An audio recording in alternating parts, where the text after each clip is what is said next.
5 News Now in HD starts right now.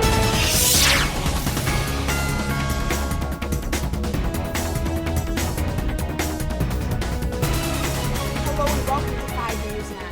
We are following breaking news right now as a small plane and a tour helicopter have collided over the Hudson River in New York City today. 6 people were aboard the tour helicopter and 3 aboard the small plane. 9 people have believed to be dead and 2 bodies have been found, although one of those bodies is not even believed to be from the crash. Mayor Bloomberg said that this crash was not survivable and it has turned into a recovery mission. The latest on this story and much more tonight on livestream.com/5newsnow live tonight at 8 p.m. Eastern Time. We'll see you then.